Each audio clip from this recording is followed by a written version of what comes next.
This is Hammett. And Jessica. And you're listening to the Friendly Atheist Podcast. Please go to patreon.com/Friendly Atheist Podcast to support this show, get your ad-free and bonus episodes. And hello. Hi, we're creeping earlier and earlier. I know, we start into recording the these earlier, but there's so much that I'm like, I don't need to wait to record this. We can go ahead and do it now. Great. And I'm going to start off with almost two stories in one. I'll start off with the first one, then we'll get to the happier question mark news. Uh-oh. Okay, there's a lawsuit a woman has filed against her former church, and the details about this lawsuit are wild. I don't even know if the lawsuit will work, but talking about why she's suing them is interesting enough. Okay. The lawsuit was filed this month in Los Angeles County Superior Court, and the woman's name is Lorraine Zielinski. She used to be a longtime member of a church called Grace Community Church in California. Okay. It's a mega church. It's headed up by this fundamentalist pastor named John MacArthur. Okay. And some people are going to be listening to this, and they're like, there's another story this week involving John MacArthur. That's right. We'll get to that after this. Wasn't John MacArthur also a general? I'm sure he was. Not even General close. MacArthur? Nope, What's his different first name? dude. No idea. Douglas? So this dude is like a fundamentalist pastor. He ran this mega church. Okay, here's what Zielinski says in her lawsuit. In 2022, she's a member of this church, and this is one of those churches where it's like, you don't just show up on Sunday and leave. If you want to be a member of this church, like, you got to sign your life over to us. By the way, we're not a cult. Yeah. There's a King of the Hill episode about this that I watched recently. Sure. So she was going through some stuff with her spouse. She started to meet with their counselors, which is what you're supposed to do when you have marital issues. And she told them she was thinking about getting a separation from her husband, who is also a member of the church. She said he's physically and emotionally abusive toward her and her daughter. And the stress was so much that it was causing her to have health issues. Oh, no. And not only that, she genuinely worried that he would, quote, smother her in her sleep with a pillow. Fuck Yes. me. And her daughter, she wrote in the lawsuit. How old is daughter? I don't know. Okay. But the daughter was also scared, telling the mom, and this is reprinted in the lawsuit, Mom, I'm afraid to go to bed. I'm afraid. I'm afraid of Dad. I'm afraid. Unquote. Oh, my God. Now, a normal counselor would have said, you should protect yourself and your daughter and, get a separation, etc. Maybe a restraining order if you're afraid for your life. Exactly. What did Grace Community Church's counselors do? They told her, pray on it, forgive your husband, let him open the pickle jar for once, you know? Essentially, you're not far off. They told her, stay put, because divorce is way worse than remaining unhappily married and further victimized. Then they told her she needs to submit to her husband. And basically, she's hearing all this, and it became very clear to her very quickly, I don't think you guys care about me in all of this. And she asked, like, hey, church, can I change counselors? Because I don't like the person or people who I'm talking to. And they're like, no. Oh, okay. And then she's like, okay, well, then the only option I have is to leave this church so I can get a legal separation without you hovering over my back about it. Yeah, and also I want to separate myself from people who obviously don't give a shit about me. Yeah, in fact, one of the pastors at this church, one of the counselors is like, I'm paraphrasing here, this is not in the lawsuit, but this is my reading of it, basically said, wow, this is bad. You really should get separated from your husband, but you're not allowed to do that as a member of this church. We don't support that. Okay. So really your only option is you need to resign from the church so that you can move forward with the legal separation. A staff member of the church is saying this? Yeah, this is what one pastor apparently told her. So somebody's her. leveling with her. Yes. And so she wrote a formal letter, like basically saying, take me off your rolls. I resign from your church. Deuces. And what did the church do? They said, oh, this is an adorable little letter you wrote us. We're just going to rip it up. You can't leave. You have unresolved marital problems, and you need to fix this stuff before we allow you to escape from this compound. Wait. I know you specifically said it's not just a Sunday morning thing, but like certainly she isn't like, is she living with the church? Nope. Okay. So the hold on her... But she is a member. Certainly. And okay, she's still a Christian. Yeah, and that's absolutely. the thing. So she wants to, like, you can't just have your separation and still be a member of the church. Right. They wouldn't allow that. Right. You're a sinner and you deserve bad things. Right. So basically, one pastor and her mind is telling her, okay, well then in order, I need to leave the church and then I can get my separation so that they can't be mad at me about it. I'm curious what the hold of this church is over her, because it's obviously emotional to some extent. You've answered your own question. What is the hold of the church over their members? When you go to a church like this, it's everything. And they will confessing whatever you've confessed, they'll dig it up and pretty much they control you, but by the way, it's not a cult. I think that's what Jesus said. 100%. He knew all of your gossip. Yeah. He knew everyone's business. Cool. That's why the apostles wouldn't leave him. So they did go to sleep that time. Boy, bad idea. So they said, no, you can't leave. You need to fix your marital issues before we even consider allowing you to resign from this church. And then they threatened her. I was about to ask if it was implicit or explicit threats, and here we go. I'm quoting the lawsuit. The Grace Community Church pastor told the plaintiff, this woman, she was required to attend a meeting with church leadership to discuss her marriage. And if she did not attend, the church would publicly share the private information she had shared during counseling with the entire church membership. So the purpose of this meeting was to ensure she remained with her husband, even though the church knew about her reports of physical abuse. How is this not blackmail? And because you submitted to it when you signed the contract saying, I sell my soul to this church. Well, she has a lawsuit brewing, so I assume that wasn't the most ironclad contracts they ever signed. Well, so they said, you got to meet with us and fix your marriage before we consider it. So guess what? She did not go to that meeting. Oh, what? I know. Good for her. And then what did the church do? They shared her shit with the congregation. Holy shit. In an effort to use peer pressure to convince her to submit to the counselors and stay with her husband. Obviously, I don't want you to share any of her secrets. Could you give me... I've already told you. It's the... That's it? She is saying this is not working or whatever, but when you say they shared her secrets, it's just this woman's getting beat up by her husband and point and laugh? Specifically, they acted like she is sinning. Oh. It's her fault. They made it sound like it was her fault. They never mentioned that her husband also wanted to end this relationship. What? Yeah. I'm sorry, then why are we here? What They basically told everyone, here? Hey, everyone, Jessica has been a sinner. She is violating our contract. Yeah. We have told her what she needs to do to fix these problems as her overlords. Submit to my husband. He might murder me. She is refusing to listen to us, and we would just want many thousands of you in this church to know. Just remember that when you think about hanging out with her. Wink, wink, nudge, nudge. Oh, okay. So they're shunning her. Just quick question. How many men are in charge of this? The answer is yes. Any women anywhere? This is one of those churches where women are trophy wives and they exist to be stared at and not to have any say in shit. Isn't it fun how men can subjugate women in this way and then also be mad at them because they don't bring anything to the table besides their good looks when they've just never been asked to cultivate anything in their entire life? Boy, patriarchy really is cool for everybody. Good times. So apparently she sent a letter. These men hate this woman. Yeah. She wants to leave. And they're like, they're like, go fuck yourself, because that's letting her win? That's quoting Jesus. Yeah, he didn't. Yeah. So apparently she actually sent a letter to the elders of this church way before the lawsuit, basically saying, yes, I only want a separation. I don't even necessarily want to get divorced. I just want to leave my husband while we sort through this. I feel like more to the point is she probably wants the ability to do whatever the fuck she wants. Yes. Whether she wants a separation or divorce, they don't get to say. She actually said in the letter, my husband actually filed for divorce and wants to remarry. So if you're mad at anybody, go be mad at him. He's the one that broke your rules. Remarry?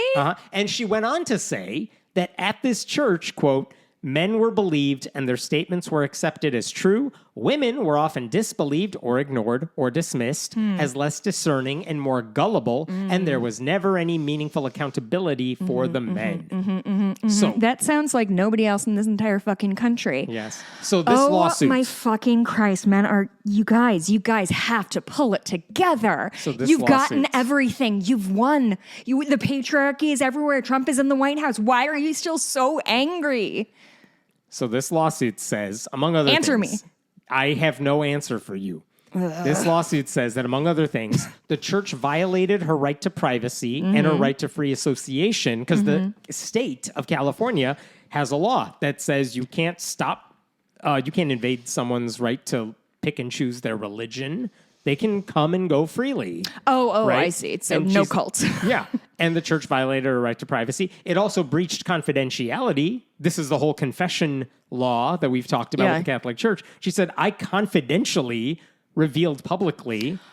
They revealed publicly what I told them in private in what I thought was a counselor-client pastor relationship. That's the most important bond that's ever existed between two men is their right to tell each other their dirtiest, darkest secrets. Yes. But women, just to be clear, do not get that. No. And at this church, I wonder why. Those religious leaders are like, interesting thing you just told me in private. I'm just going to share it with everybody. She's also suing them for emotional distress, maligning her in front of the congregation, and interfering in her divorce, she says, by sharing her personal details with her husband to give him an advantage in court. Boy, that hurt. Holy shit, that took my breath away. Like, she's telling things to her church-assigned pastor counselors, and they're like, hey, husband, she said this thing, you may want to know about this. Can you add me on the lawsuit for emotional distress? Because my fight or flight has been activated. Because I just imagine what it would be like if my therapist called you and was like, guess what Jess said? She said you're the cause of all of her stress. Exactly. I don't think I've ever mentioned you to her. That's a compliment if I'm being honest. The contract for this podcast says...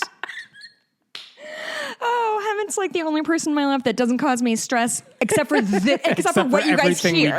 Except for what you hear, this is the most stressful part of our relationship. Except for the one thing we do, I cause you no stress. Oh, yeah, thank you. So it's likely, here's the thing, this lawsuit may not go anywhere because secular courts don't generally get involved with church-specific issues because the courts have basically said, look, you signed a contract saying you're a member of this church. You signed the paperwork agreeing to their rules. And if you learn later on that, hey, those rules are batshit crazy, that's really not something we can enforce or do anything about unless a secular law was potentially violated. So I don't know how successful this lawsuit will be, but the fact that she filed it means we get to talk about it because we know some of these details now. Right. I would also point out the church's rules really are batshit crazy. Their website, for example, says for members, the only acceptable grounds for divorce, there are two of them. Oh, God. Sexual infidelity or your spouse basically becoming an atheist and deserting you. Like, those are the two reasons. I feel like one of those is less painful than the other. Like, if you're not in love anymore, too bad. Yeah, Your sucks to suck. Husband is physically abusive, doesn't matter. The church does not care. There's also another section of their website called Church Discipline, and it lays out the 4 steps involved when someone needs to be fixed, but they're not complying with the leader's demands. Number 1, tell him, like, this is what we do if, Jessica, you are breaking our rules and we have to discipline you. Number 1, I will tell you privately, hey, stop it. Number 2, I will talk to witnesses. In front of me? Just to make sure, hey, you all saw what I said to Jess to stop it, and you all heard me. To stop it. Yeah. And she said, okay, I'll stop it? She didn't stop. So number 3 is I'm going to tell the whole church she's a dirty, rotten sinner. That doesn't sound like And me. step 4, treat you like an outsider because you are not obeying our commands. Wasn't there a push for a long time to get Jehovah's Witnesses to like ban shunning because it was considered like... A lot of ex-Jehovah's Witnesses will talk about how damaging that is, but the Jehovah's Witnesses themselves are not getting rid of it. Now, here's the thing. The step 3 and 4, tell the whole church your business, shun you. Business. They make very clear, we are not going to do any of that unless you refuse to change, at which point we will absolutely do all of that. But from what you've told me, and if there's stuff being held back, that's fine. from what you've told me, her business is she's a victim of domestic abuse and emotional abuse by the church. See, this is where you're wrong. Oh. What the church understands is this lady wants to leave her marriage even though her husband didn't break any of the rules. But didn't she say he wants to get remarried? Don't we? I'm sorry, they don't care about that, so it doesn't matter. Oh, it's just if she sleeps with somebody else. Yeah, absolutely. Now, the church says, hey, we're not going to tell the church your business unless the following happens. The elders will routinely send a letter by registered mail warning the individual registered mail that the third or fourth step of discipline will be taken if they have not received word of repentance by a specific date. It's probably just because one of them is a notary public and they're like, I want to use my stamp. So they're saying like, listen, we're not going to tell the church your business or shun you unless you've repented within 2 weeks of this letter getting into your hands. When this Jesus date was big on hard deadlines. Yeah, when this date has passed, the person's sin and refusal to repent are made known publicly, either before the entire assembly during a communion service or through a fellowship group in which the person is known. So we're either going to tell the church during church, or we're going to tell your friends at church. We're going to tell your friends and let them spread the gossip. Yeah. I think a lot of people sign these contracts because they don't really read the fine print. No, of course they don't. And they're never going to sin, haven't? Only bad people sin. The face-eating leopard party is never going to eat my face. How can you tell me again, how big is this mega church? Because tens of thousands of people. Okay, it's so big. there's no real sense of like small community in terms of small groups. The ones they're specifically saying, we're going to tell your small groups, that is absolutely a sense of community in these mega churches. Because you don't get to know everyone in the church, but you get to know the people in your small groups that you see outside of the big, Sunday service. I do think you and I should take stories like this and remind ourselves when we sort of chide people who don't leave whatever various churches, how entangled and entrenched the church is in people's lives. And yes, this is why it's so hard for people to leave. Because imagine and you're a member of this church. Worst case scenario. Imagine you're a member of this church and you have doubts about God's existence, and you're like, I don't think religion is for me. How do you get out of something like this? Because it's not enough mentally you're checked out. Right. Is this the ex-Mormon phrase? The PIMO, physically in, mentally out. Oh, they have those types of abbreviations, or physically out, mentally out. I did it. I'm gone. That's great. Interesting. But a lot of people are like, I'm physically in, but I'm mentally out. And that's the thing. So for this lady, that's kind of where she's at. And that's what they want, is a bunch of people going through the motions. Yeah, because once filling they got those tithe hooked, baskets. Now they control who your friends are. Now they control how much of your money you give to them. They know you can't leave because your entire social network, if you lose your job, how do you get another job? It's hard without an in. Without an in, you want a connection. And guess what? A lot of these churches have like business directories where they absolutely, oh, Jess, did you lose your job? Don't worry. There's someone at our church who will hire you. Sure. Oh, you are sick and you need some help and support? Don't worry. Our church will help you out. You can't leave. It's really hard to leave. Which is great. It's great that they have somebody to babysit your kid. It's great that they can give you job liens until the strings are attached. Right, and these are the strings. And you can no longer do anything that you want to do. It's a cult. It's a cult. So, by the way, this particular church, this isn't even new for them. And this is a story that came up in a lot of the articles about this lady. In 2004, after a former staffer at this church was charged with aggravated child molestation, child abuse, and corporal injury to a child, and he's currently in jail as part of a 21-year-long sentence. Wait. This is a guy who used to work at this church. Okay, thank you. He's now in jail. The church still expressed their support of him. Like, before he went to jail, they were like, this guy is cool. Don't worry. I know this guy. They also blamed his wife, who separated from him in 2002 before he was arrested, for spreading allegations about how horrible he was. I'm sorry, were they false allegations? Because that is a crime? In fact, during a sermon in 2002, the pastor of this church, John MacArthur, told the congregation, this is on video, they should treat this woman, he said her name, by name, they should treat her as an unbeliever. For all we know, she may be. A witch. He didn't care about why she wanted to leave that relationship. He just told everyone she wanted to, quote, leave her husband, to grant no grace at all, to take the children, to go away, to forsake him. That's what he said after she accused him of doing some heinous things. And then 2 years later, he was charged with those very things. And he was eventually convicted. He's now in jail. She was right.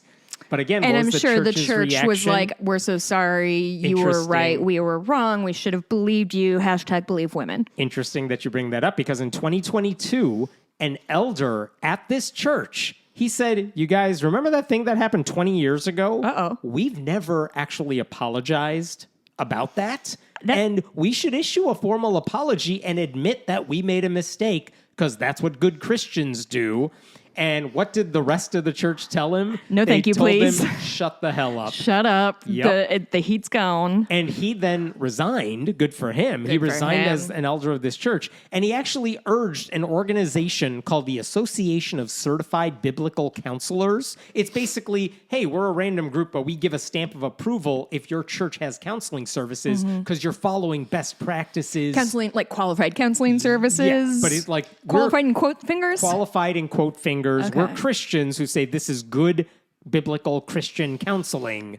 This guy, the elder who left the church because they wouldn't apologize, he said, hey guys, you need to take them off your list because they are an approved training center for other counselors. But like clearly ethics is not a big deal for them. Whoa. And the organization did not do that. Oh. But they did remove one guy who worked there from their list of approved counselors. The guy who's in jail right now? No, different dude. Oh. Uh-huh. I assume he got auto-purged when he went to jail, but what do I know at this point? Yeah. So anyway, that's this church. That's this lawsuit. I don't know where the lawsuit goes. Wild story. Holy shit. Here's part 2 of the story. Oh my God, we're not even through the first story. Uh-huh. Oh boy. Part 2 of the story is the pastor who runs this not a cult operation. Definitely in not big a cult. Quote hands. I said his name is John MacArthur. This is a guy who has in the past, and we've talked about this in the past, he once condemned a Christian ministry in 2018 for honoring who? Oh God, Jesus. Martin Luther King. Martin Luther King Jr. I was thinking about something else for a second. He told his audience MLK was, quote, not a Christian at all. Oh, I think he had a few letters before and after his name that would disagree. Dr. Reverend. Yeah. And he also said that MLK was a, quote, non-believer who misrepresented everything about Christ and the gospel. Are we going to talk about how the right is anti-Superman right now? Because, bonus episode, write it down. Great. And then MacArthur has also said... Not that this reminds me of that or anything. MacArthur has also, in the past, denied climate change. He said, God intended us to use this planet. It is a disposable planet. He openly... Oh, disposable planet guy. I remember him. He celebrated the lack of social distancing and face masks during the height of COVID. And in fact, he once told a packed house... in the middle of COVID, the good news is you're here, you're not distancing, and you're not wearing masks. Yes. And in August of 2020, this is well before vaccines were available, he falsely claimed there is no pandemic. And then in October, there was an outbreak at his church. Oh, did he die? We'll get there. Oh. And then he also said in like sermons, he also said, quote, no one is gay. That's a real quote from this dude. I'm sure it's out of context, Hammond. It is not. And then... Are he and Putin on the same party line? Man. Like, guys, it totally works if you tell them nobody's gay here. Earlier this year, he's 86, by the way. Earlier this year, MacArthur was in the hospital for a variety of health issues. What? Including the need for a heart valve replacement, which is news to those of us who didn't know he had one. And then, on Sunday of this week, his church is like, you guys, John has pneumonia and things ain't looking good. And by the way, everyone knows his health has been bad for a while and no one's giving us money anymore because he's their cult leader. Oh, boy. And we're going to have to make some budget cuts around here. And now, guess what? He's dead. Oh. Here's the obituary for him. He was a racist, sexist, conspiracy theorist who protected abusers. That's my obituary. I'm done with it. He died as he lived, a shitbag. Yeah. I will say, while a lot of media outlets covered the fact that he's dead now, they did it in their even-handed, he was influential, which is true. But a lot of them did not really go out of their way to say he's a D-bag. They just kind of said he was influential, he was controversial, he was called out for a lot of stuff. Yeah, they didn't come right out and just, because they can't, because they're reporters and they're supposed to just do all the things, respectable things you're supposed to do. I feel like if you add controversial to somebody, usually like wink, we get the message. Although they probably said that about like George Carlin, so maybe that's not a good litmus test. I will say there was a news website called Baptist News Global. Yes, it is a Baptist organization that puts out news stories. They did put out their regular obituary about this guy who's very influential, but then they posted a second article around the same time, and it was labeled an opinion piece by one of their reporters, the director of Baptist News Global. His name is Mark Wingfield. And the title is, "When is the right time to speak the truth about toxic people?" I'm sorry, somebody used the word toxic unironically in a think piece. And here is what he basically said. I'm quoting here. "When someone who is harmed, real people, over and over again dies, we need to pause and consider that reality. In part because those who are tempted to harm others need to understand they will have a payday someday. And in part because it's so painful for those who are victimized to hear others heap laurels on the person who harmed them." And let me go on. Good. He actually says John MacArthur did more harm than a guy named Paul Pressler who had charges of sexual abuse levied against him. John MacArthur did more harm to the cause of Christ than Paul Pressler, and that is saying a hell of a lot. Because Pressler, he says, took control of one denomination. MacArthur influenced pastors and lay leaders across evangelical Christianity and taught them to be mean-spirited, divisive, judgmental, and absolutely certain he alone held God's truth. That is the definition of a cult leader, not a pastor. Who is this person? This is the executive director of Baptist the News Baptist? Global. Holy shit. Yes. See, wait, one more paragraph. Oh boy. Check this out. Next paragraph. Yep. MacArthur's theology was and remains toxic. It was and remains abusive. It was and remains cruel. It was and remains untrue to the spirit of Jesus Christ. Not to say so, especially at his death, is to be complicit with allowing that theology to go unchecked. that's not bad. Not bad at all. Wow. Yeah. So, okay. And He actually, I assume he's not alone in this. No, there's plenty of people who online the reaction. And by the way, the last line of this piece, when we try to bury the evil a person did with their bones when they were alive, we leave behind horrible ghost stories. Oh my God. Now, online, when this happened, the reaction online, yes, you had his defenders who were like, he's so influential, which he was. He had a big reach, but also So is Trump. plenty of people who were like, good. I hope he's Good looking riddance. up at us, right? Stuff like that. Plenty of people were celebrating this guy's death. Me too. And I have no personal connection to him other than every time I've covered him, it's because he did something horrible. Yeah. I have a question. The gentleman who wrote this very good article, he runs the paper. Yeah, it's curious, legit. I'm just curious why he opted to, and this isn't necessarily criticism. I'm just genuinely wondering, what is the benefit to run a, quote unquote, straight obituary, a traditional obituary, and then an op-ed, as opposed to using his, stance, his platform to, not give him his laurels, like you said, to say, so-and-so, this date, here's the bullshit he did. Like, double middle fingers, go away. Like, why? To me, that might be a little more. I need to find the obituary that they posted. Let me see if there's anything in here. Yeah. And I could be wrong. Like, this does grant him a lot more leverage to say what he wants to say personally. He being the author. In the actual straight obituary run by this particular place, they actually say in the opening, no other fundamentalist figure comes close to MacArthur's sheer influence, power, and prestige. That is accurate. He was powerful and influential. They actually have an entire section here right after the opening where they just say he's dead now, called Controversy. And they go through all the shit he did, and that comes before his biography. Oh, So, okay. like, it's not that they ignored all the bad stuff I in don't the like obituary. using prestige. That implies a little too much respect, but I don't know what their journalistic standards are, Hemant. I don't know. Right. I mean, he was considered like, oh, this came from John MacArthur. It's like the HBO of... It's not a random idiot on Twitter saying this stuff. It's John MacArthur saying this stuff. I think that's all they meant by it. I didn't read anything more into that. But I think it's important for them to say, look, we did include the controversies in his obituary because it's straight up, this is what he was known for. Yeah. He once told Beth Moore, who is a Bible teacher who happens to be a woman and who's very outspoken about her beliefs. She used to be a Southern Baptist. I don't think she's Southern Baptist anymore, but she is Christian. And his response to her, because she was just talking a lot, Sure. I think he just wrote on Twitter, "Go home."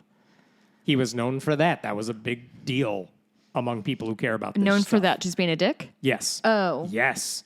And so I appreciate that they're coming out and saying, look, we gave you the straight obituary and we think it's a fair obituary, no matter what side you took with this dude. But also, since we have an opinion on him, let's put that out there too. I just appreciate that they did it. I wish more organizations just put out there, look, he did die. Yeah, he was influential. Yeah. But guess what? He's bad for everybody. And if you're trying to imitate him or you're following his sermons, you're part of the problem. Yeah. Like, you can say that. More people can say that.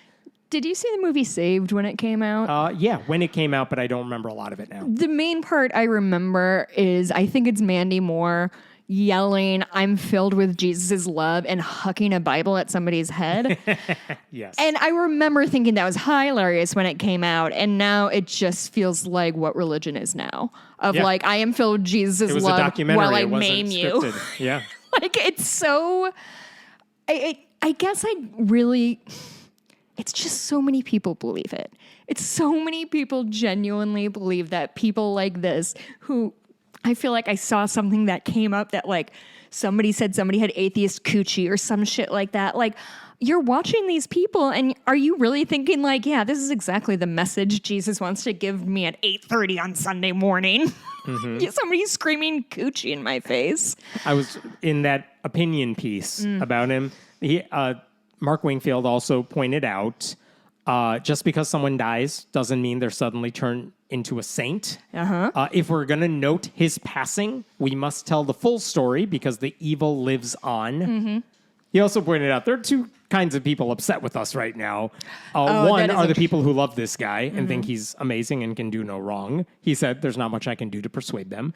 And the other is a group of people who may not have appreciated him, but think he's dead. Let him rest in peace. And he says, that's fair, but it's not sufficient. It isn't. Like, when's the right time to tell the truth about a prominent figure who has passed? A week later? A month later?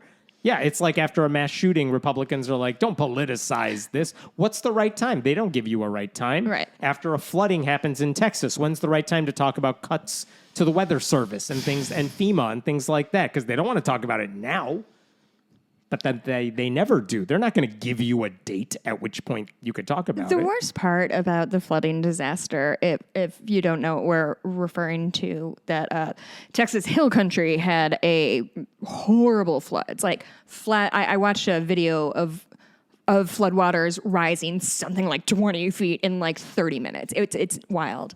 And because of, is it statewide cuts or is it federal cuts? Federal cuts, but those states needed that money to get weather service, to get early detection, to get warning systems in advance. There's some reporting that like the Biden administration had offered this county, hey, we'll cover X number millions of dollars for you to do this. They're like, we're not taking your welfare money or whatever.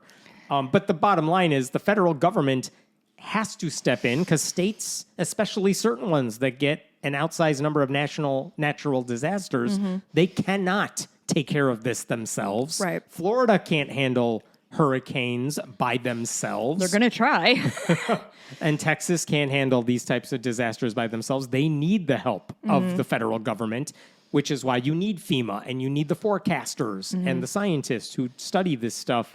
And they're just cutting and cutting and cutting. And this is an example where you don't even have to cast blame, but this is going to happen again. Oh, yeah. And how much benefit should it be that we want early warnings? We want people to know, hey, we're predicting this could happen.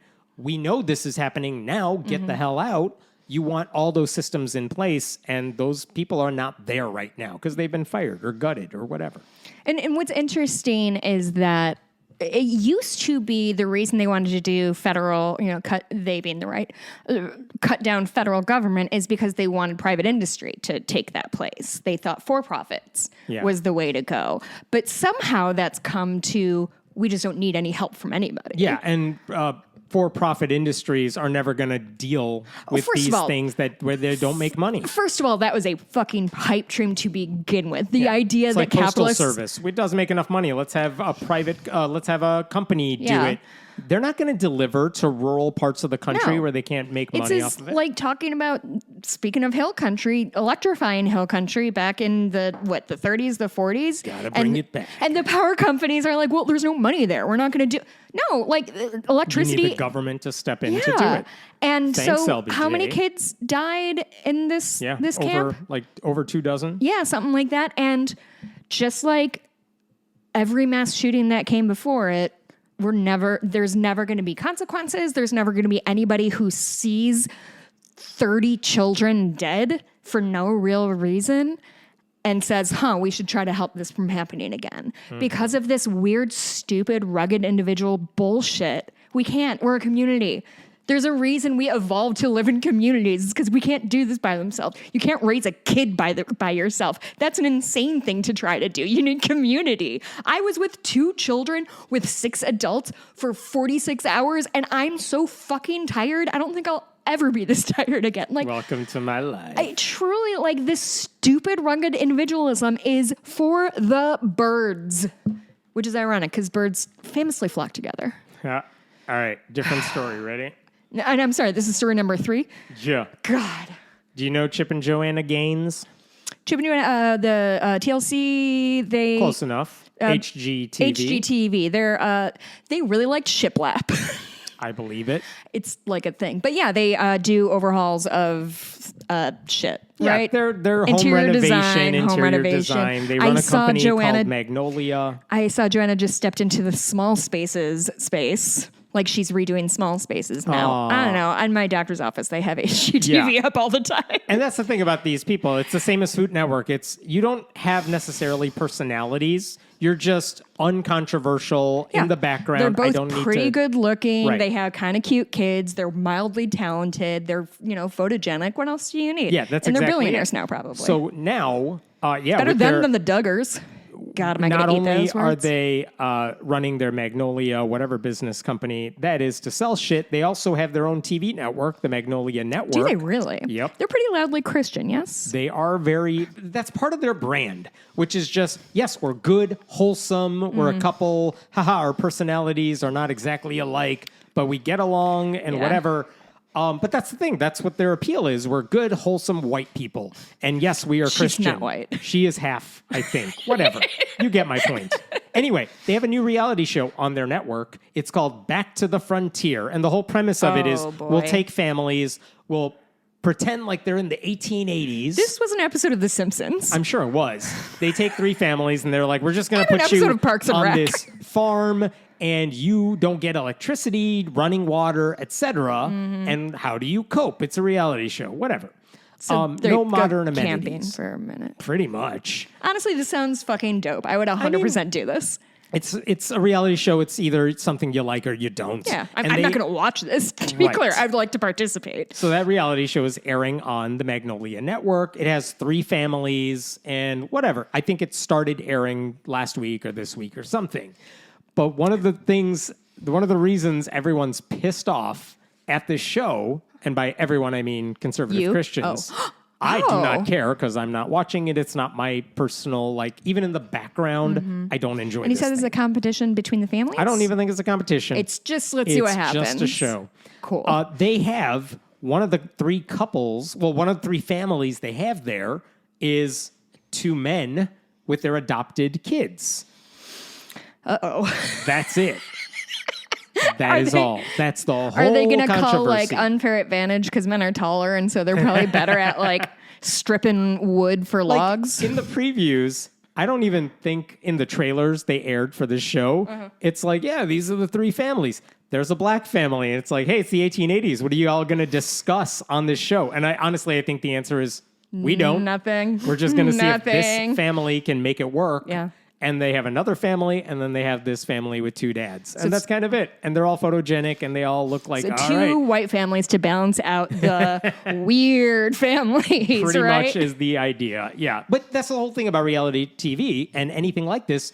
Okay, if you only have three families, you don't want three families that are basically alike. You want to give them different controversies. What is the stuff? If one family has a bunch of kids, let's see how a family with one kid does. If you have like one good kid instead of their like six shitty kids, you pretty mean? much. Like you want a diverse group of cast members so you could tell different stories. That's kind of like and they interact between TV. Each other or just isolated? I don't even know. I might have to just watch the show. Right? You finish talking. But okay. the whole point is the premise. It's like, yeah, okay, it sounds like a reality show. Yeah. I don't really care for it. Whatever. It's going to be pretty impossible today to find any reality show that doesn't value diversity. And I don't even mean that in like a cheap, we just did it for the sake of it sort of way. No. And it's like, yeah, you want to tell stories. So hire different types of people so you could tell different stories. Okay. So what has happened since the trailer and since the show started airing? They pulled it, didn't they? Not yet. I mean, it's the Gaines' show, and it's on their network. So they don't answer to anybody. They don't answer, well, not to any critics, right? If no one watches the show, that's like, all right, I guess we won't do it again. Right. We'll move on to make millions in another way. Anyway, Franklin Graham, evangelist Franklin Graham, this is what he said. Oh, boy.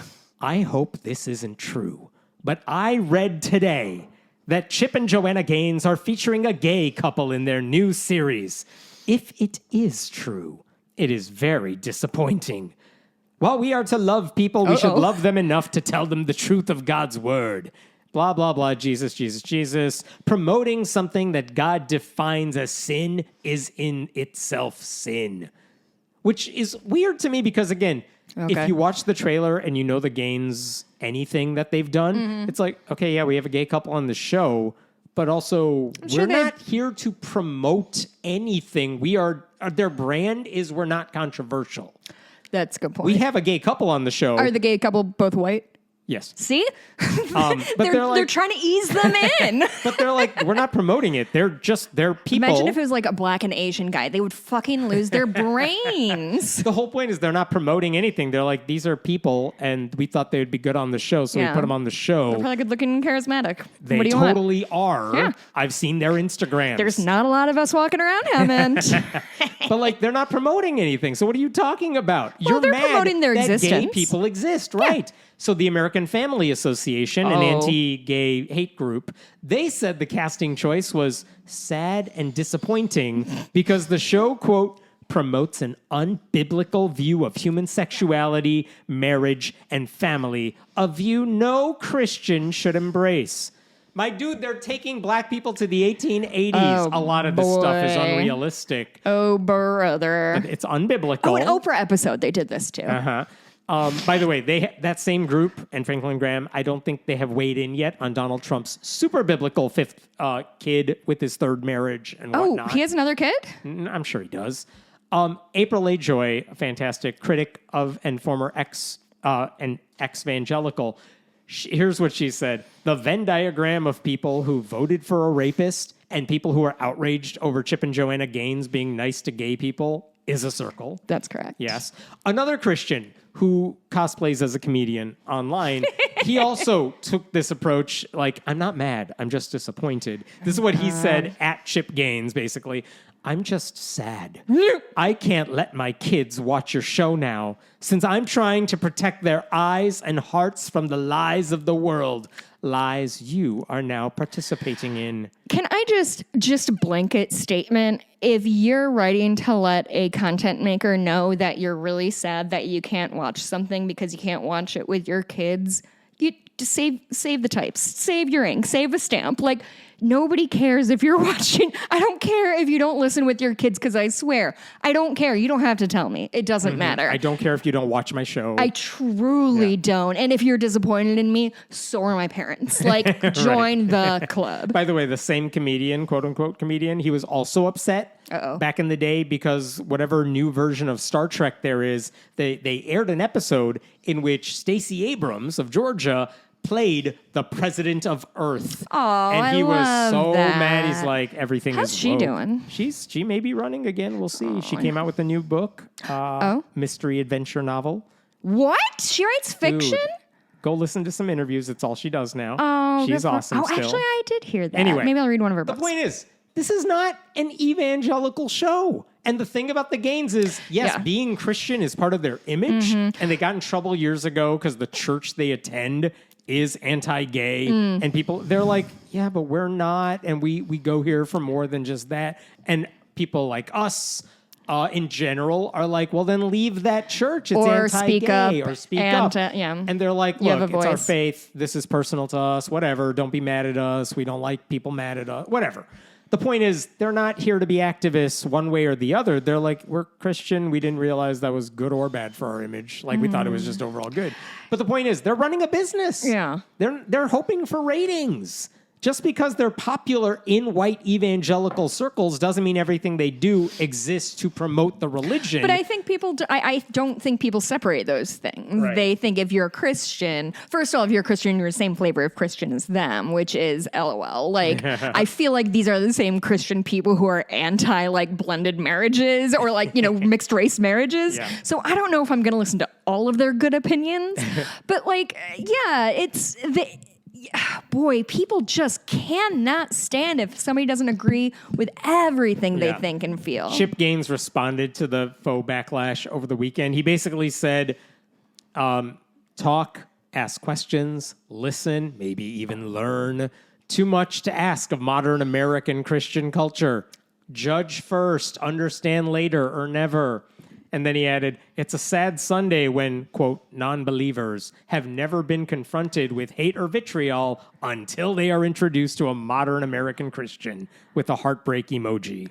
Oh my God, whoever does his social media deserves a raise. That was pitch perfect for what he was going for. Like passive aggressive and kind of cutting, but also really self-sacrificing and like, I'm so brave. I loved it. Really split the uprights. Yeah, he's really not taking a stance there, but he is right. Like, dude, everyone knows Christians for being bigots and you guys are not helping, which is true. Which I wish more people would yell about, frankly, because I'm yelling about so many things. Conservative activist Matt Walsh, your favorite dude. Fuck this guy. He responded to that post that I just read you by saying Chip Gaines, quote, should endeavor to understand the basic moral teachings of your own alleged religion before telling others how to be Christ-like, as if learning from people who are not like you is too damn unfair of a request. And Matt Walsh is treating Christianity like there's only one flavor of it, and it's his, and everyone who deviates is wrong.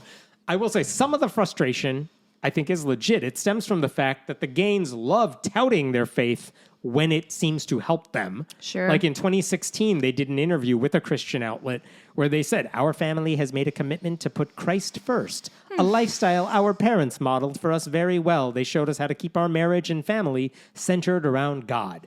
That's fine. It means nothing. Yeah. But like, yeah, you like promoting Christianity when it serves your purposes, but conservative Christians today, if you are putting Christ first to them, it means you are making culture war battles your top priority. They do not care about helping the poor or loving your neighbor.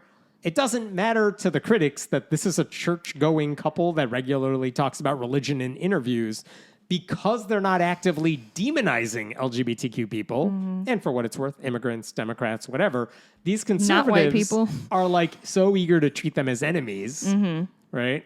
I mean, that is a good point. There is a reflexiveness that's happening now of truly like, when you're a public Christian, for sure. Right. And I've definitely criticized leftists for like the purity tests of it all.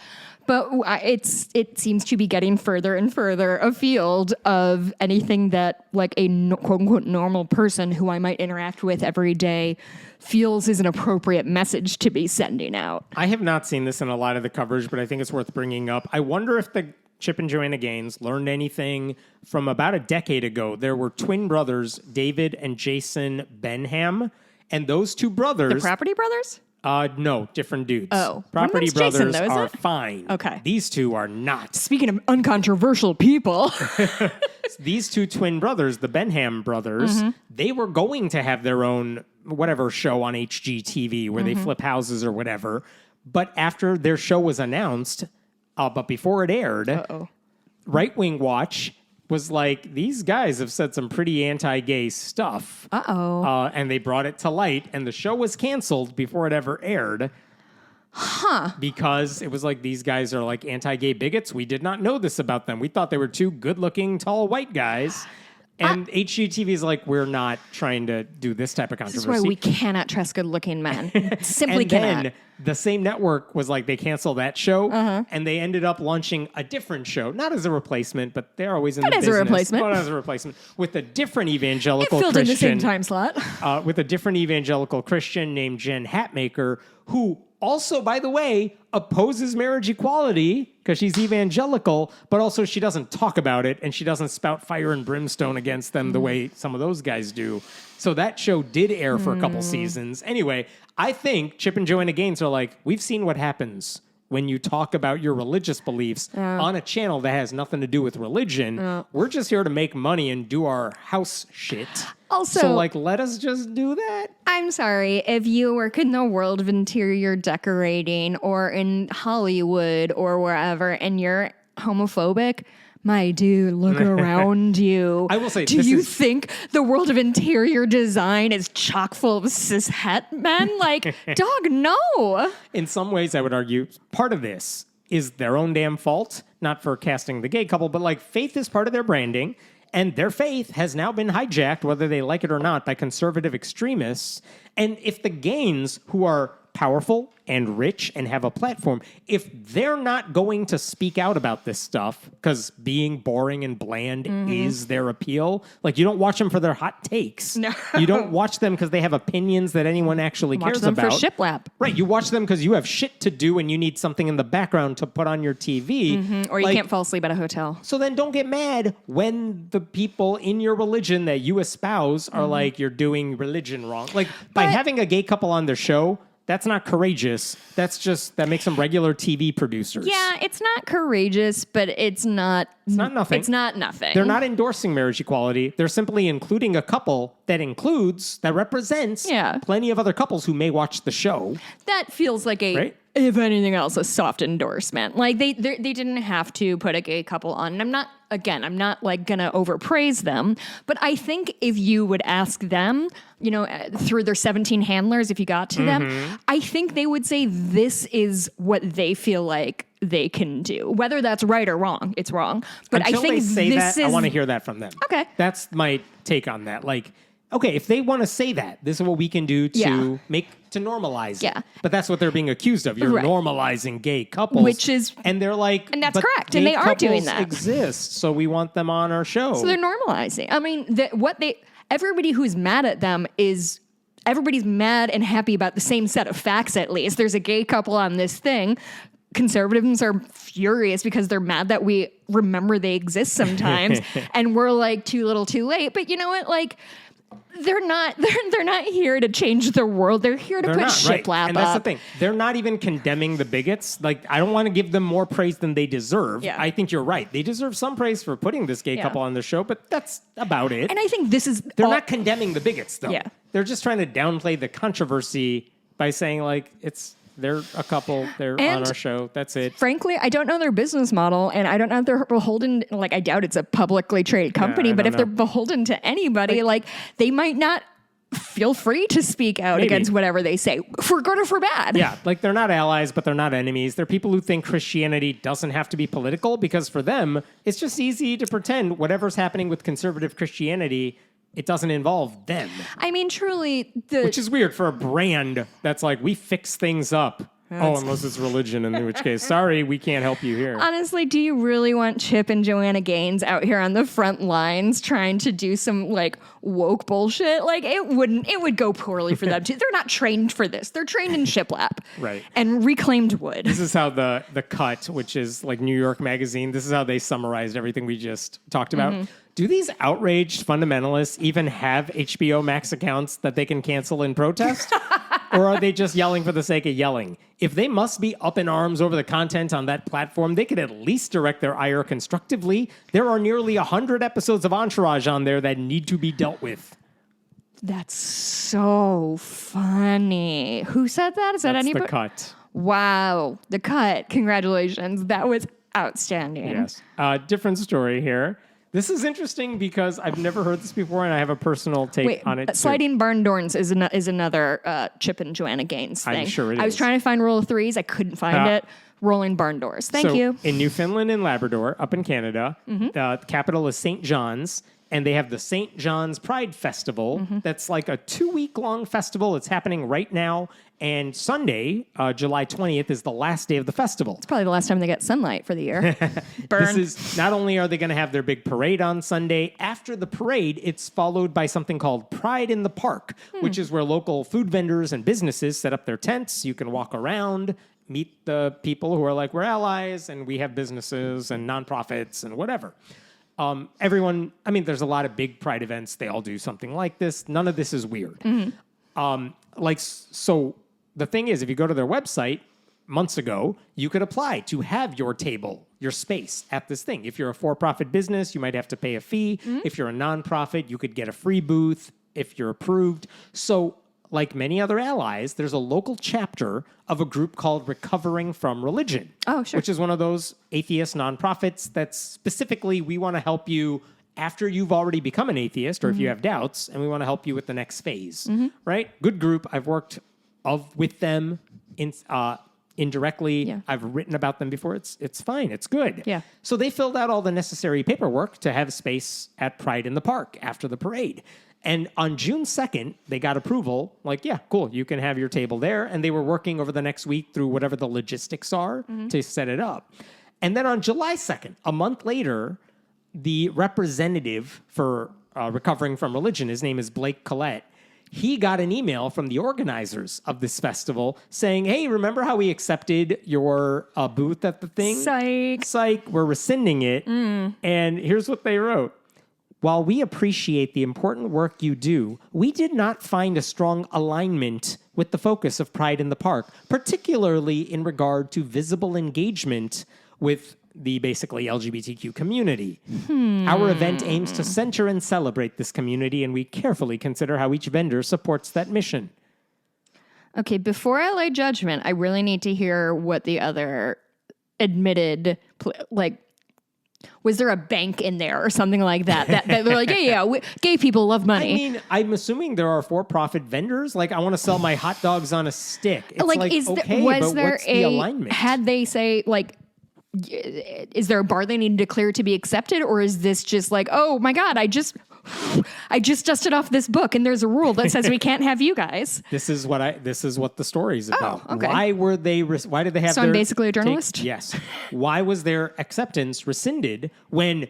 And was anybody else's rescinded? I don't know. That's what I'm asking you. I don't know. Journalism. I would love to ask them. I'll tell you about that in a second. Oh. But we don't know why they got this rejection letter because they're like, wait, you don't think we're in strong alignment with the focus of what you're doing? Sure. They were like, but our members are overwhelmingly, if not absolutely, supportive of LGBTQ rights. Right. What are you talking about? And not casual supporters either. If you're a member of these atheist groups, right.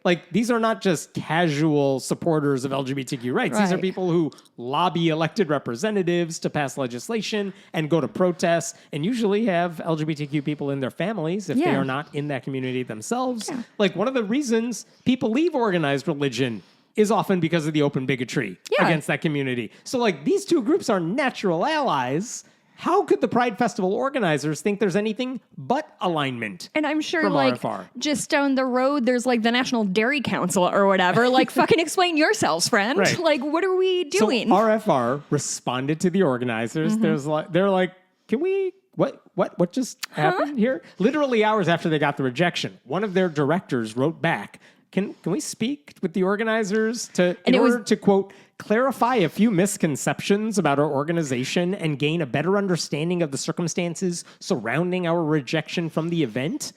And there was no response for 2 days. And the first thing they got, felt like a form letter. It wasn't like somebody was like, hey, Steve, sorry about this. No, it was a written letter. Okay. Maybe some of it's copy-pasted, but not the part I just read you. Okay. But it wasn't just like somebody like kind of email, like me emailing you personally, like, hey, Hemant, like things have changed. It's like from the committee, right?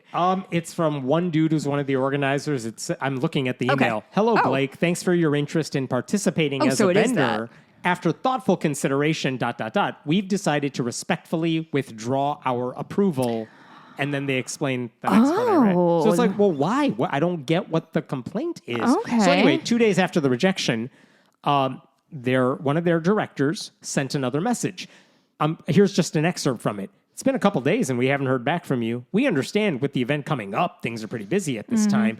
We would appreciate a chance to have a discussion on our rejection to this event and an opportunity to clear up some misconceptions. If you can please send me a response in the next 2 business days, that would be most appreciated. And then he added, without clarifying information for our board, we may have to take alternative steps to verify the validity of our exclusion. To which I interpreted as maybe we write you another letter trying to explain to you why we're like... Well, connect some dots for me, not just like, hey, sorry. Or we'll go to journalists, because like, how dare you? But also, we're not trying to cause a fight here. Right. Just tell us what the hell's the problem. So anyway, that letter apparently pissed off the organizers, because they were like, oh, you need a timely response from us in the middle of our organizing, which, yeah, buddy, the thing's coming up next week. That's how you operate. That's the reason you're busy right now. So they treated that basically as a threat. I'll tell you in a second. They also refused to go into detail about why they couldn't participate, but this is what they responded to that message. As you acknowledged, we are in the final days of preparation for our festival, and our capacity is currently limited. While we are not available to meet before the event, we would be open to connecting afterward, should you still wish to discuss the matter. Like, no, like the parade in the park festival is Sunday. I don't want to meet with you a month from now. Anyway, they go on. We were disappointed by the ultimatum presented in your most recent message. We value open dialogue, but we believe this approach is not in the spirit of constructive community engagement. Translation is, just shut up and go away. That said, we are committed to transparency and fairness, and we're happy to provide clarification regarding our decision. I read that. I'm like, excellent. Tell me what the problem is, all right? All applicants are reviewed through a standard process, which includes research, discussion, and a board vote. Our board minutes are publicly available for transparency. In the case of recovering from religion, I love this voice. These included a lack of direct and affirming representation of basically LGBTQ individuals in your public materials, and messaging that some of our community members, particularly those from queer and trans-led faith communities, found alienating and troubling. ... We were disappointed by the tone and approach of your recent message, which included a time-sensitive demand and a suggestion of alternative steps to challenge our decision. As queer people representing vulnerable communities, and as a volunteer board organizing a major community event, we found this escalation, including the swift involvement of your national body, deeply concerning. Unfortunately, this has reinforced some of our initial concerns about your organization's tactics and approach to engagement. Zoinks. First of all, whoever wrote that has a nephew who's in like their first year of law school, and it's like, no, Uncle Brad, I swear to God, I'm gonna write so good. Like, I get that they need a safe, inclusive space for a community that is very marginalized. It truly... But RFR is the sort of group that not only understands those concerns, they create those kinds of spaces. Honestly, for LGBTQ people. This feels like such a microcosm of like fucking everything. Of like, hey, we made this decision and this is gonna happen. Like, hey, sorry, I don't understand why you made this decision. Yeah, I know. Shut up and take it. Well, if you're not going to tell me, I'm going to figure out how to find the answer. How dare you? Yeah, like what? I mean, I wanted specific. What wasn't affirming in their public material? Because if they had posted on RFR's Facebook page somewhere, maybe the group put out a post there like that was Dawkins-esque in being anti-trans. Sure. Let's say that happened. I could see that and say like, okay, I understand why you are concerned. But that's not what happened. There is no evidence. I would like to know, what did your people see that concerns you Because if it concerns you, my guess is I would also be concerned about it. Sure. And I would like to know We're that. all on the same team here. We want to know what is going on. And what message do you think is alienating? And they did not say in this email. And by the way, why did RFR say please respond in 2 days? Because the event's on Sunday. Yeah. And they need like some time to get their shit together. Like if they're this gonna person's table. like, yeah, it's almost coming. We're busy. And it's like, yeah, dog, that's why we're kind of in a hurry because we're also busy trying to make it happen on Sunday. And also, they said, we'll give you 2 days to respond, not 2 hours. Yeah. Like they didn't show up at their door at 3 a.m. banging on the door like... If queer and trans-led faith communities that they mentioned, if they might be offended by supposed like anti-religious sentiments, I don't think, one, that should not be a big deal at an event like this, which is not about debates. And also, like if you have different progressive religious groups who are invited to this event and who are tabling at this event, and you can put aside theological differences to say, but we're all in support of this community, why can't you include a non-religious group that is also supportive of this community? In fact, a lot of LGBTQ people have been burned by their religious communities. RFR helps them process that grief and frustration. Like, of all the groups that exist in the atheist cinematic universe, this is one, like, they are not enemy. They don't treat progressive religious allies as the enemy. Yeah. So, like, what do you think's going to happen if you have this atheist group tabling? Do you think they're going to go to the religious progressive groups and be like, let's debate? No, it's not what they do. So what are you afraid of? I don't understand it. So days after that email was sent by the organizers to RFR, Dr. Darrell Ray, who's the president of RFR, their national group, he sent his own message trying to basically say, let me try this again. And this is some of what he said. We have several LGBTQ board members. Several of our director-level people are LGBTQ. We have over 500 volunteers worldwide, with around 20% or more identifying as LGBTQ. We create hundreds of hours of content, with around 25% being directly related to issues LGBTQ people face. Our resource library is full of curated help for LGBTQ people around the world. ...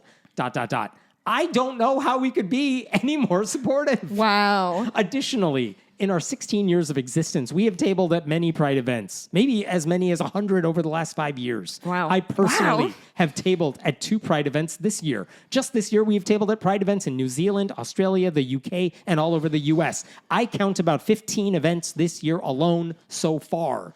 And he added that he works, like RFR works with groups like the Trevor Project. Yeah. They often refer callers to their hotline to local LGBTQ resources. And at the Pride festivals, they politely engage with religious allies.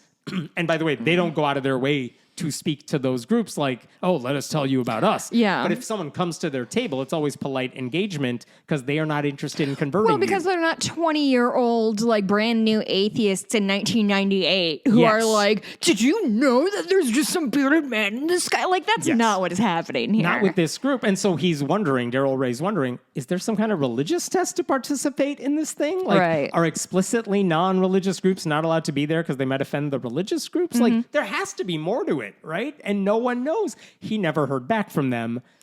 And then when I contacted the group... So I assume the event is come and gone? The event's still going. The Pride Parade Sunday. The festival's on Sunday of this week, the 20th. It's coming up. Okay. I thought it already passed. But there was no further communication. I reached out to them saying, hey, I'm writing about this. Yeah. I would like to talk to you. I did not say this, but I thought it. It's like, I'm going to give you 2 days to respond.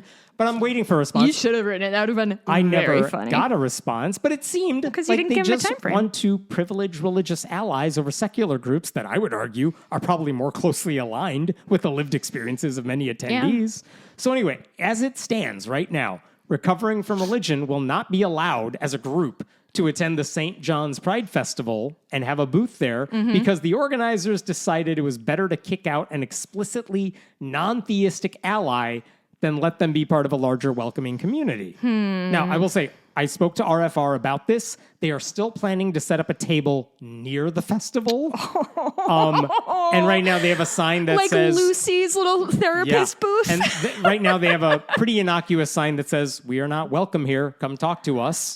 Seeing if anyone bites. Ooh, I don't know about that, because that feels like that could be trapped into a dude bro fantasy.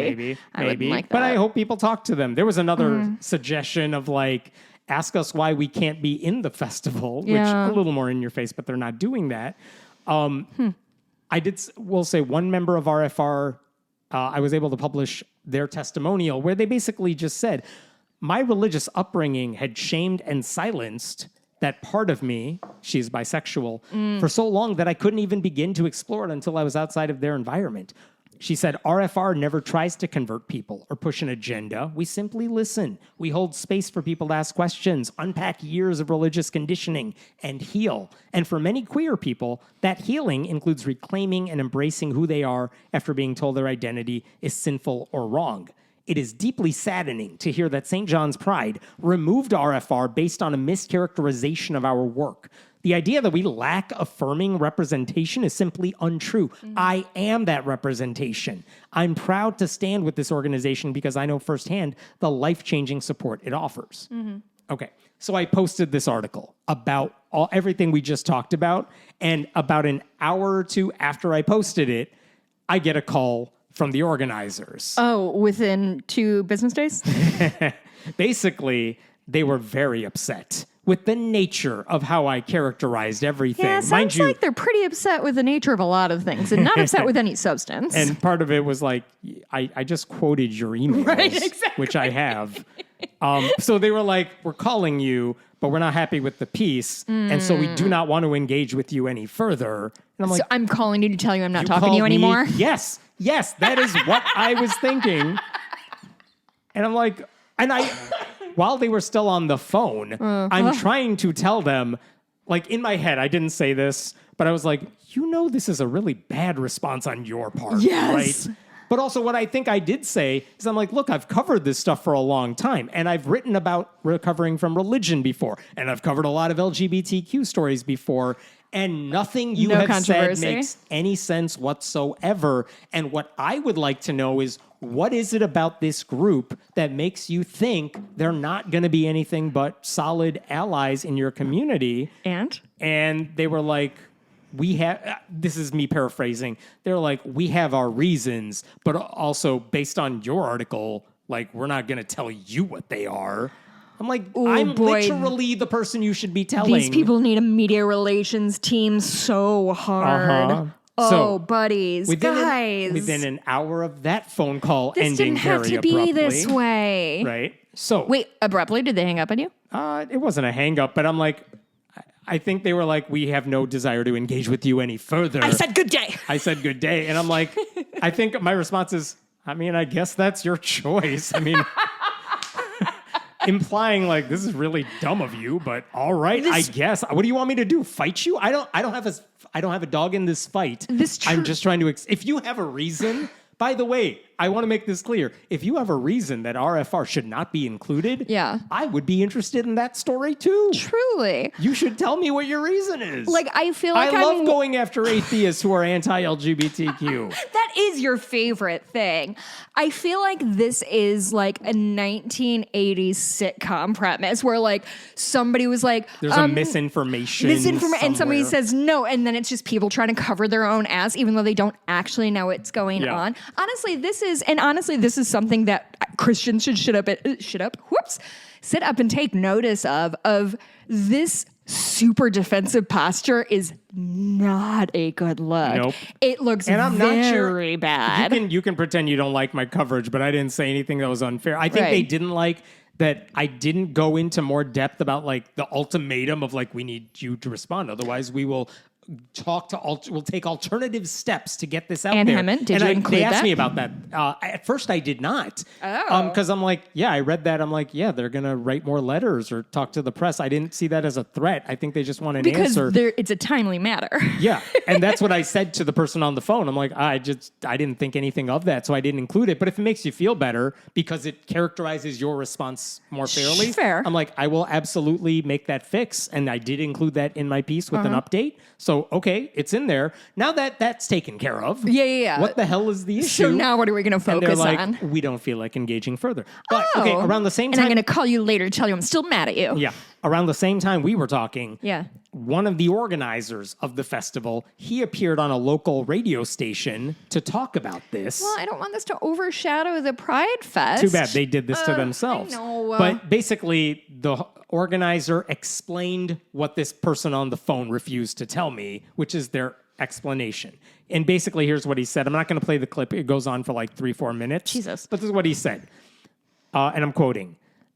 At first, at face value, people said this shouldn't be a problem. And then there were some concerns that got raised in the community about how, again, just no connection to our local community. People were not sure what their motive was.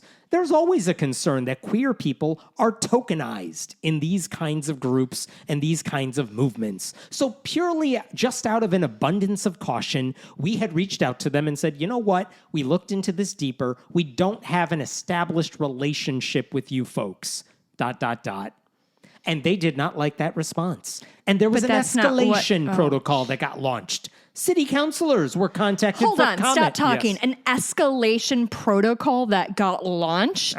Is this the Apollo 13 mission? Like, This is a drone missile that honestly, the atheists... truly, like, people get so wrapped up in their own... But this person is so deeply lost in the sauce. And there was an escalation protocol that got launched. City councilors were contacted for comment on this, which, why? We don't understand. They got very aggressive, demanding to see our internal policies, and we were given timelines of when we had to respond, or things are being escalated. ...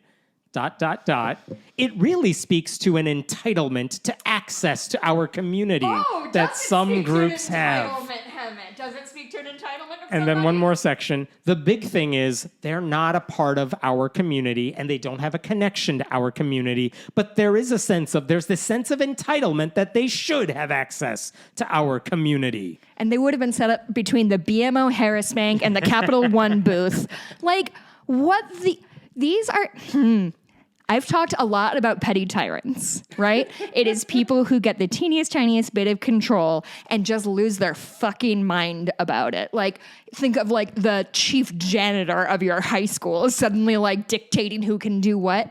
And I truly think that these people are going to destroy the world because I think these are the people who rose to this is Donald Trump, as he's a petty tyrant. Any grasp of any power he gets on, he loses his mind and then becomes this infallible, you can't question me, like the leader of this small community pride event. If you need me to explain my reasoning, then what's next? Like, what are you talking about? Do you think we should have bylaws for this nonprofit group that brings this parade to get whatever?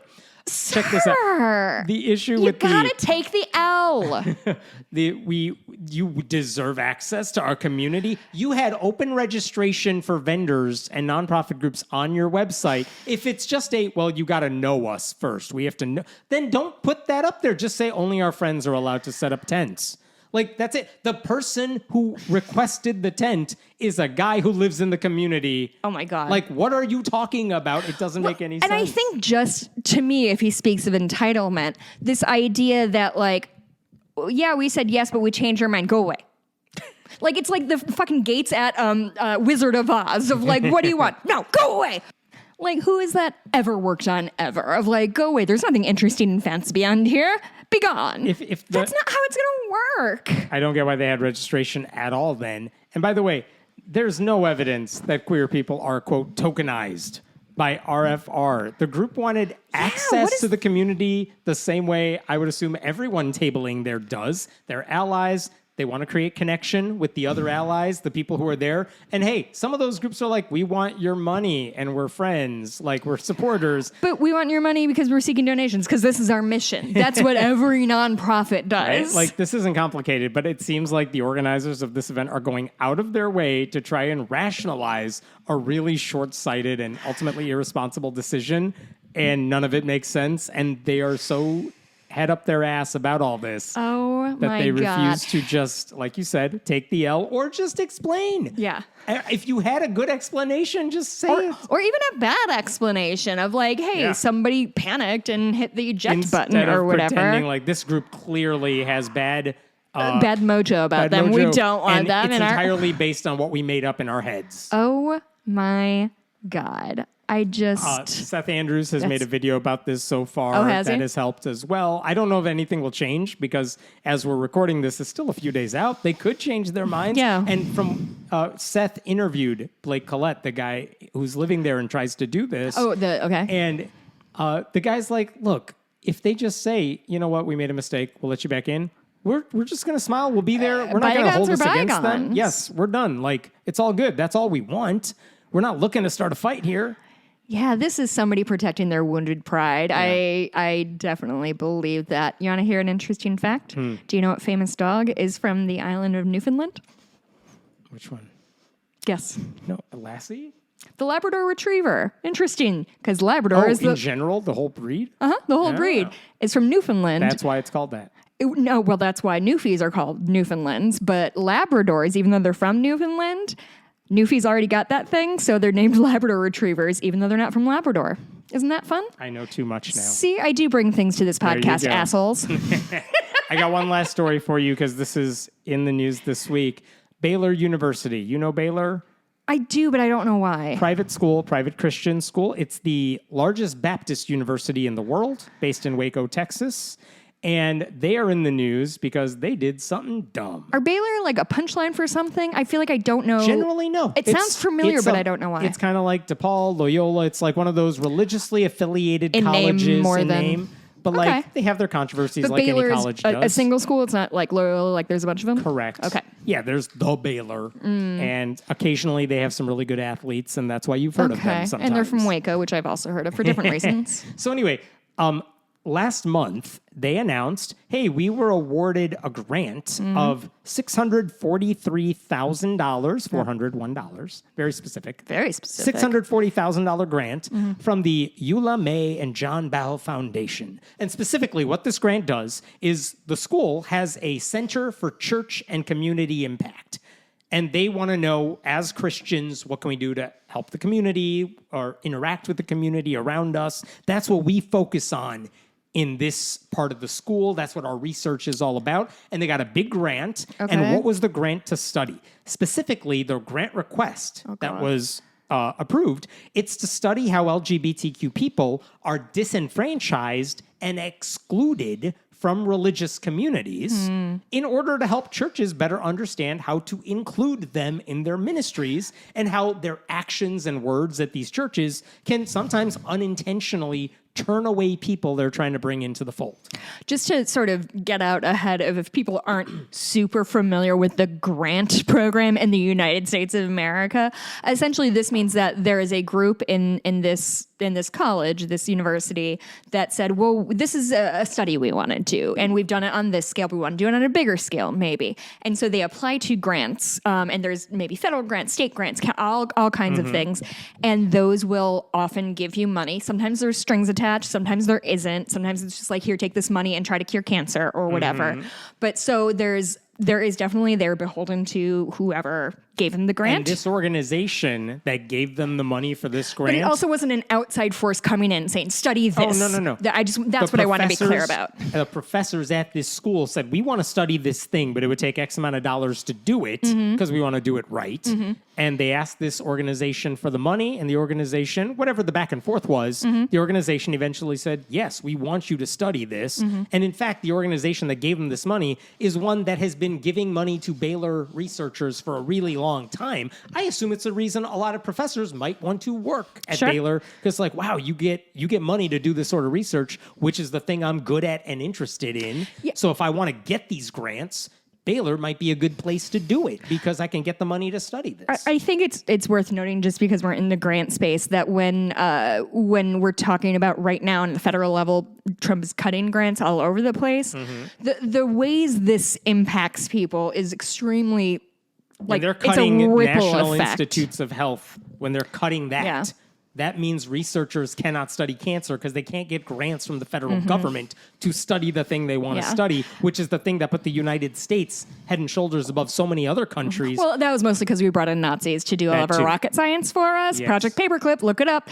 But I just think it's worth noting that, like, these sort of grant ripple effects are huge. And best case scenario is somebody from Baylor has to pick up and move to Pittsburgh because that's where his money is now. Like, it's terrible all the way down. It's terrible for research, terrible for researchers, it's terrible for the country. Gave Baylor the money, the researchers the money to study this thing they want to study. And again, what's it about? We think a lot of Christian churches turn away LGBTQ people, and we know they feel shitty about it later, even if they are Christians.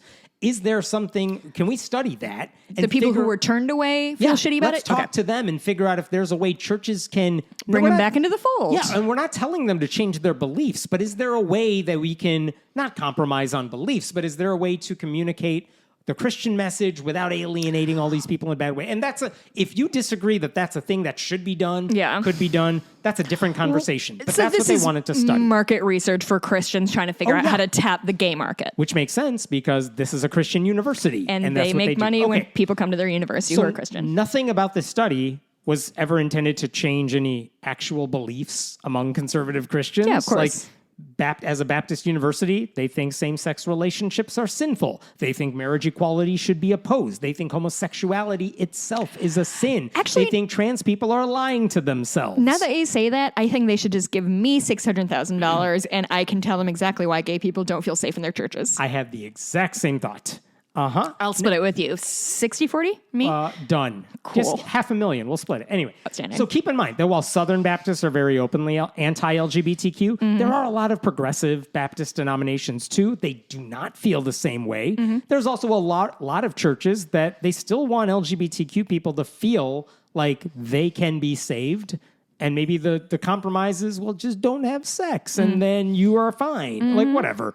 The research is meant... Meanwhile, our upper people are going to molest children right and left, and don't worry about different. That. Yeah. So the research was meant, like, what were they going to do with this money? They wanted to recruit students for interviews, and they wanted to create resources for churches to use that, and this was a long-term project. Okay. Nothing about this is particularly controversial as far as grant applications and what you get money for. And by the way, the people applying for the grant at Baylor are probably aware of any of the pitfalls or minefields involved in this sort of research. Like, they are experts in this particular area. It's not just like one dude, Donald Trump, spins up an idea of how the government should work. These are people who work in the system and know what they're doing. One Baylor professor, a relatively liberal one for what it's worth, he even said he's grateful for this grant that will help us love better.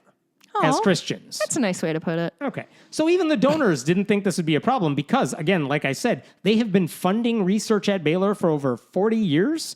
They actually funded a similar project through the Baylor School of Social Work for the past 3 years, and it actually yielded what they called significant insights. Okay, who died at Baylor, and now somebody got promoted into decision-making skills? So here's what happened. Baylor, as any college does, like, hey, we got a big research grant for our professors to study this thing, put out a press release, let's brag about how awesome we are. That's fine. That's what every school does. They did that, and immediately, like one right-wing author was like, so now that the Progressive Bow Foundation has granted Baylor nearly $750,000 to promote LGBTQ inclusivity, it's worth looking at why Baylor would take this step, sure to anger many Christian families who send their kids to school there. Fact is, they made themselves beholden to this left-wing org long ago. I think more than $500,000 would have been a more accurate... Than $750,000? Yeah, it was $640,000, not $750,000. Yeah. I got you. A professor at the Southern Baptist Theological Seminary was like, he's not surprised at all because, quote, Baylor has been moving away from Christian faithfulness for decades now, but it's still sad to watch another nail in the coffin of a once great Christian university. One pastor pretended this was blasphemy of the highest order. Oh, how Wait high? For it. How high is it? It's much better to send your child to a secular university hostile to the faith than to a, quote, Christian university like Baylor. Better the wolf with bared fangs than the wolf disguised as a shepherd. I thought they disguise the wolf as a sheep. It's a wolf in sheep's clothing. Whatever. Another I don't think these people actually give a shit. I think these people love to be angry. Allie Beth Stuckey, and who listen, is a right-wing I love commentator. To be angry, Hammett. I know it. Right-wing commentator Allie Beth Stuckey, she said Baylor should rescind this shameful grant, and Christians should be disturbed by the direction a once solid Baptist institution is taking. And she said alumni and parents who send their kids there have a right and responsibility to hold it accountable. And then there was the executive director of the Baptist General Convention of Texas, who tried to distance himself from the school. He said this grant raised concerns and questions. And he went on to say, in contrast with the universities that are affiliated with us, our relationship with Baylor University is by special agreement. saying that they had some sway with the school, but not like, don't blame us for this thing. We had nothing to do with it. Baylor's not really part of us. Are we going to do this about every single grant that is awarded to every single Christian university? They have no idea. Like, how the fuck are they singling this thing out? And by the way, I want to be clear. Baylor is very much an anti-LGBTQ university on paper, on their website, like, because they have a statement of faith. It's a Christian school. They denounce homosexual behavior. Good. They say opposite-sex marriage is the biblical norm. Mm-hmm. They actually ban students from joining advocacy groups which promote understandings of sexuality that are contrary to biblical teaching. Okay. So, like, whatever. This is a conservative Christian school. Yeah, whatever you guys need Christian to say rules, to make yourselves feel better. But the school has plenty of professors who work there for whatever their reasons, who can accept that statement of faith while still finding value in studying how to make churches more hospitable to LGBTQ people. Like, pretty much every evangelical megachurch will tell you, we're fine with LGBTQ people, even if that comes with strings attached. Is it deceptive and cruel? Yes, absolutely. But whatever, the point is, there's no hypocrisy when it comes to an anti-LGBTQ university studying the harm that churches may inflict on LGBTQ people as part of a larger effort to make churches more welcoming to more people. Like, I don't actually see any hypocrisy in any of this. No. It's like, yeah, this is what they would want to study because their goal is to get more LGBTQ people in the fold so that they can make them stop being LGBTQ. I don't like where this is going, but the study itself seems perfectly in line with whatever the school believes. Like, any decent university would have stood its ground and defended the idea of solid research being done, by the way. They could have said this. We have amazing professors here who do the work, and we defend their work, and we defend this grant, etc. What did Baylor do? It absolutely folded. It absolutely folded like a cheap shirt. Nope, yes. Cheap table, card table. Didn't you just make fun of these people for doing bad with the metaphors? Well, listen, they haven't had a glass and a half of wine, so that's my D. It's 8:00 in the morning. Oh, go fuck yourself. Don't you gaslight me. So last week, the school's president, Dr. Linda Livingstone, she announced we are returning... Dr. Livingstone, yes, I presume. Yes, we are returning the grant money and nixing this project entirely. Oh, is she going to say how many people are going to lose their jobs or their opportunities? Because I bet there's a lot of grad students who really needed that $8 an hour or whatever. Dean John Singletary and principal investigator Dr. Gaynor Yancey have voluntarily offered to rescind their acceptance of this grant, ... As we reviewed the details and process surrounding this grant, our concerns did not center on the research itself, but rather on the activities that followed as part of the grant. Oh, my God. Specifically, Oh, my the God. work extended into advocacy for perspectives on human sexuality that are inconsistent with Baylor's institutional policies. No, it didn't. Well, at least the Christian community is doing its best to back off from the idea that they're anti-science, you know? They're really, really doing well. And how dare we accuse them of being anti-intellectuals? Jesus Christ, like, how can you not live your life in a way that says more knowledge is better? Yeah. We should find out as much as we can fucking figure out about this world, especially when we have $600,000 burning a hole in our bank account. Right. So, I mean, I want to know, did these researchers voluntarily offer to give up the grant money, or were like they just pressured into it? I don't know. No, they're going to redirect those funds into looking into how fucking butthurt Christians get if anybody says anything even kind of weird to them. To summarize this letter from the school's president, hey, don't worry, everyone. We're still bigots. We're sorry this research implied that LGBTQ people are human beings deserving of respect. It'll never happen again. Please keep giving us all your donations. You know what? This is two sides of the same coin with that pride parade that we just covered, of that the queer people are like, ooh, atheists, ooh, and the Christian people are like, ooh, gay people, ooh, and like, oh, are we all afraid of like, isn't the whole point of Christianity inclusivity? Wasn't that Jesus's whole fucking thing? If you're gonna the heretical Christian. If you're gonna evangelize people, then you have to also not hate those people and tell them, although that's gone pretty good with them in the whole continent of Africa. Wouldn't it be helpful to know why they might be not receptive to your message? Wouldn't that be useful for Christians to know, even if I don't like why they want to know that? Is this a fear-based thing? Do you think that's what it fear is? of donors running away.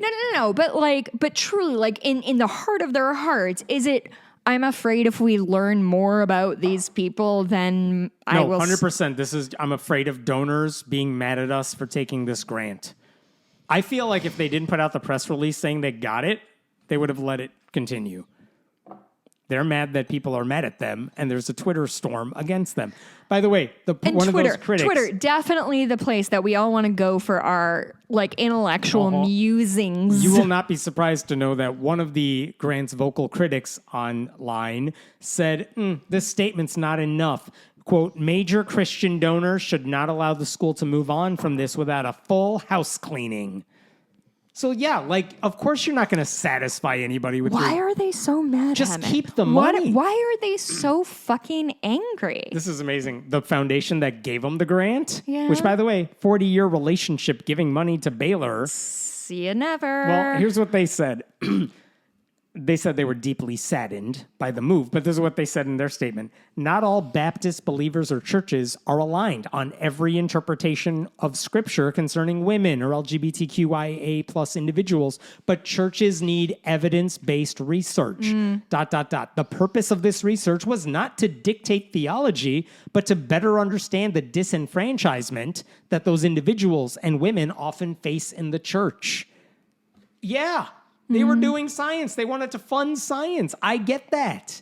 The bottom line is the critics, they don't want to understand LGBTQ people because they fear this study might generate empathy for the people they've already written off. And they don't like research because it might contradict their predisposed hatred of outsiders. And they like ignorance because people with formal educations tend to oppose all the shit they support. Well, what I like about the church is that they maintain a groove for centuries at a time, because this is truly on the same track as the church killing Galileo of he's bringing in ideas and they're scary and nothing is worse than me feeling mildly uncomfortable. So let's kill this guy and isolate this whole community and cut off $600,000 into our coffers, our school, our university. I genuinely hope if they want to fund this study, find a home for it at any decent public university. Give it to me and I can just tell you. Yeah, stop being bigots. Yeah, they just think you guys are dicks. Don't worry, I'll put it in the font you want for a research paper and everything. Exactly. Comic Sans, don't worry, we got it. And they said this is not just a rejection of our generosity, it's a rejection of the people who make your university run. They said, this is the foundation. So embarrassing. Baylor has a duty to protect and uphold the integrity of scientific inquiry, allowing its world-class faculty to investigate complex issues without fear of reprisal based on shifting political winds. Pulling the rug out from under its faculty after those researchers have already put in the grueling work into securing funding, work they undertook with Baylor's full knowledge and approval, is a chilling affront to the very concept of academic freedom. ... We regret that Baylor has chosen not to be such a partner. We hope this moment will be a catalyst for reflection and will inspire other institutions to take up the important work that Baylor has abandoned. I'm sorry. I will say this foundation, by the way, it's run entirely by Baylor graduates.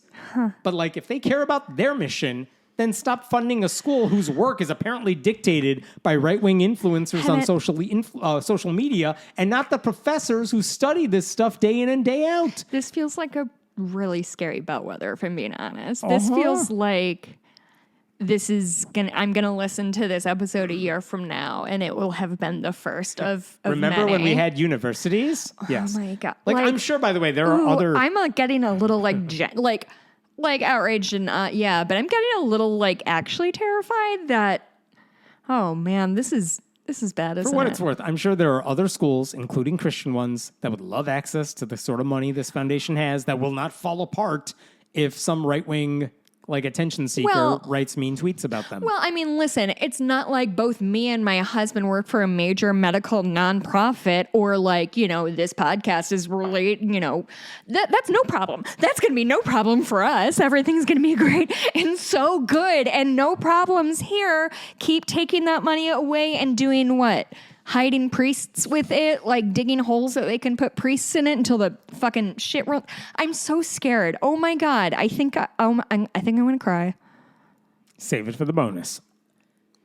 I I'm not doing a bit. I'm scared. I know you're not. I'm well aware. Oh my God. This is why we're not friends outside the mic, because you don't know how to comfort people. That is very true.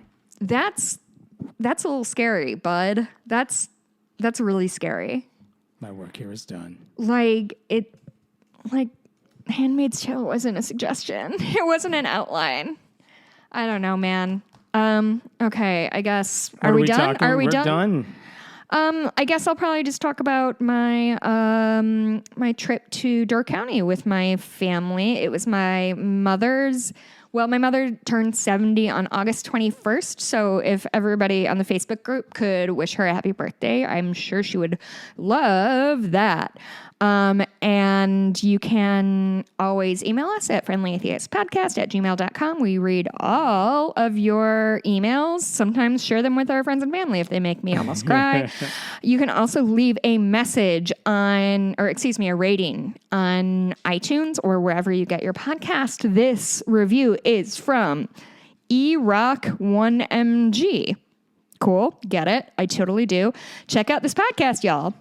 Hammond, dude, keep it up. I appreciate your delivery and dedication to this project.